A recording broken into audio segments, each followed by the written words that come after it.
रीमा जायसवाल।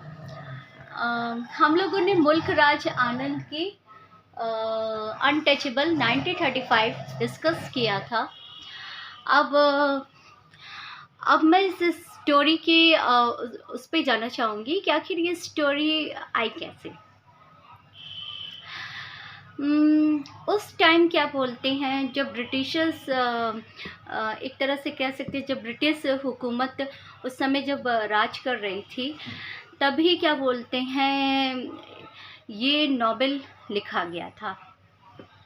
और सबसे बड़ी बात ये है कि इस नोबेल में ये दिखाने की कोशिश हुई कि कैसे मतलब हमारी सोसाइटी में कैसे लोअर कास्ट जो लोग थे उनके ऊपर कितना ज़्यादा मतलब एक तरह से कह सकते हैं अत्याचार, उन्हें बहुत ही नीची नज़रों से देखा जाता था।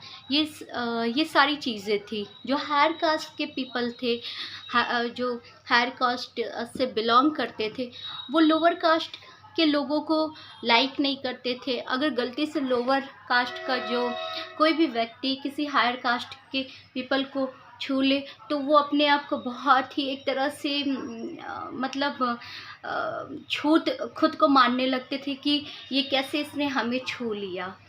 तो यहाँ पर ये जो मुल्क राज आनंद थे, तो इनकी जो आंटी थी, तो मतलब ये उनका एक्सपीरियंस था कि कैसे मतलब लोग लोअर कास्ट के लोगों के साथ मतलब बिहेवियर रखते थे जो हायर कास्ट के लोग थे।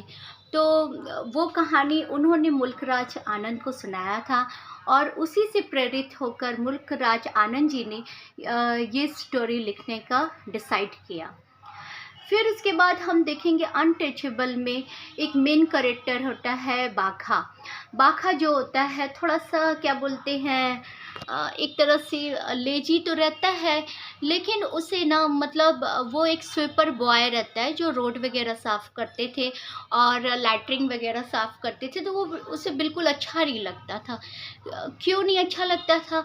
तो कहीं ना कहीं देखा जाए कि उस टाइम बहुत ज़्यादा मतलब एक तरह से ब्रिटिशर्स राज ज़रूर था, लेकिन कहीं ना कहीं मतलब लोअर कास्ट लोगों को भी लगता था कि हम क्यों ना आगे बढ़े या हम पढ़े लिखे।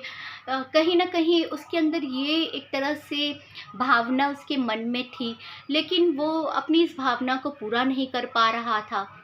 बाखा का जो फादर था लाखा, वो एक तरह से बहुत लेज़ी था और साथ में वो हमेशा बाखा को डांटता रहता था, क्योंकि वो चाहता था कि बाखा जो है वो एक तरह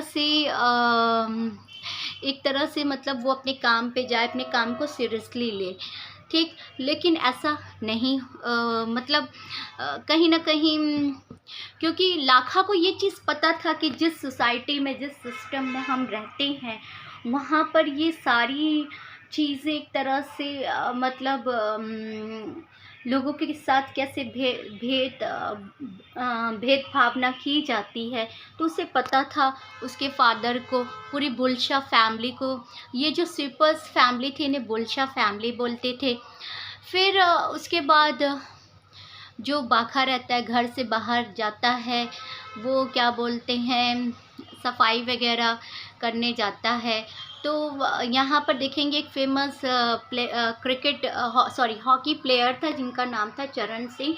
वो बाखा को बोलते हैं कि तुम काम क्यों नहीं करने आए, मेरे यहाँ साफ़ सफाई क्यों नहीं करने आए, टॉयलेट बहुत गंदा है। ठीक है, तो वो बोलता है ठीक है मैं आ जाऊँगा। फिर ये जो चरण सिंह है ये भी अपने आप में एक थोड़ा सा अजीब सा कैरेक्टर है, कह सकते हैं। थोड़ा सा पॉजिटिव भी है, थोड़ा सा नेगेटिव भी है। फिर उसके बाद क्या बोलते हैं, ये जो बाखा रहता है ये जाता है रोड पे साफ़ सफाई करता है। तो होता क्या है कि ये अपना थोड़ा सा कैंडी वगैरह होता नहीं है उस टाइम, थोड़ा सा कैंडी टाइप्स जैसे गुटखा वगैरह या कह सकते हैं कि टॉफ़ी वगैरह, और थोड़ा सा ये बीड़ी सिगरेट समथिंग वो अपना पी रहा होता है। फिर उसके बाद होता है क्या है, गलती से वो टकरा जाता है रोड पे एक हायर कास्ट आदमी से, जहाँ पर वो हायर कास्ट आदमी उस पर बड़ा गुस्सा करता है, उसे बहुत बुरा भला कहता है। फिर उसे बिल्कुल अच्छा नहीं लगता है कि मैं अनटचेबल हूँ, एक तरह से मतलब छुआछूत का मतलब हमें इस तरह से इन नज़रों से देखा जाता है। फिर उसके बाद क्या बोलते हैं, वो जाता रहता है, फिर उसके बाद वो मंदिर को देखता है और टेम्पल्स की सीढ़ियों पे चढ़ता रहता है। तभी उसके पीछे से आवाज़ आती रहती है, आर्गुमेंट्स होते रहते हैं। तो पता चलता है सुहानी और पंडित का जो पुजारी है कालीचरण, जैसा कि मैंने आपको पहले अपने एपिसोड में बताया था, किस तरह से कालीचरण जो कालीनाथ रहता है वो बोलता है सुहानी को, ठीक है मैं तुमको पानी दूंगा लेकिन तुम्हें टेम्पल की आके साफ़ सफाई करनी होगी। कहीं ना कहीं हम देखेंगे कि वो टेम्पल तो एक बहाना रहता है, लेकिन कहीं ना कहीं जो बाखा की सिस्टर रहती है, उसकी छोटी बहन सोहनी, वो बहुत ही खूबसूरत रहती है। और कहीं ना कहीं क्या बोलते हैं, ये हायर कास्ट के जो लोग रहते थे वो लोअर कास्ट के लोगों का मतलब एक तरह से पूरी तरह से शोषण करने के लिए तैयार रहते थे। कहते नहीं है, अंदर कुछ थे बाहर कुछ थे। फिर उसके बाद वो जो पंडित रहता है कालीनाथ, वो कहता है कि तुमने मुझे अपवित्र कर दिया है, ठीक है, क्योंकि कहीं ना कहीं सुहानी जो रहती है वो शोर मचाने लगती है और वहाँ पर काफ़ी भीड़ इकट्ठा हो जाती है। तो वो कहता है इसने मुझे छूकर अपवित्र कर दिया है। और उसके बाद जब बाखा मतलब पहुँचता है तो उसकी बहन रोने लगती है। फिर उसके बाद एक तरह से देखा जाए तो अ, फिर एक तरह से देखा जाए तो फिर उसके बाद उसकी सिस्टर बताती है कि वो उसको फिज़िकली हैरेस कर रहा था, असॉल्ट कर रहा था, ये सारी चीज़ें।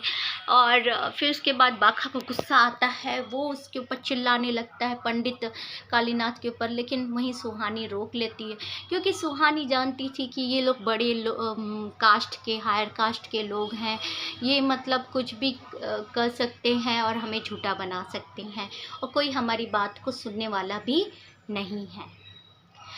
फिर उसके बाद यहाँ पर सुहानी घर चली जाती है बाखा खाने के लिए। फिर दर भटर भटकता रहता है। फिर उसके बाद होता क्या है कि वो मतलब लोगों से खाने के लिए मांगता है, लेकिन कहीं कुछ नहीं मिलता है। और फिर एक घर के बाहर वो सो जाता है। एक साधु आता है, वो खाना मांगता है उस घर में। तो साधु को तो खाना जैसे ही वो लेडी देती है, और बाखा को देखती है कि अरे यहाँ स्वीपर सो रहा है उसके घर के बाहर, तो बड़ा गुस्सा करती है कि तुमने मेरा घर आप पवित्र कर दिया है, तुमने मतलब इस तरह का चीज़ किया है। सोचने वाली बात है। फिर उसके बाद वो लेडी बोलती है कि ठीक है मैं तुम्हें खाना दूंगी बाखा, लेकिन तुम्हें मेरे घर का मतलब साफ़ सफाई करना होगा, समझ रहे हैं ना, टॉयलेट वगैरह साफ़ करना होगा, झाड़ू वगैरह लगाना होगा। अब सोचने वाली बात ये है कि जब वो लोग अछूत थे तो कैसे फिर आप अपने घर में एक तरह से साफ़ सफाई ये सारी चीज़ें कराते थे। बहुत ही सोचने वाली बात है इस नॉवेल में। कहीं ना कहीं मेरा ये ज़रूर मानना है कि जब अगर अछूत है तो आप फिर कैसे घुसने दे रहे हैं। ये बहुत सीधी सी बात है इस नॉवेल में, give and take, harassment, assault, मतलब लोअर जो तबके के लोग हैं, निचले तबके के जो लोग हैं, कैसे उनको एक तरह से पनिश्ड किया जाता था, या कह सकते हैं कि कैसे उनका शोषण किया जाता था। कहीं ना कहीं इसका दूसरा पहलू ये भी है कि जहाँ पर एजुकेशन नहीं होती है, शिक्षा नहीं होती है, वहाँ पर ये सारी चीज़ें एक तरह से कंडक्ट होती है।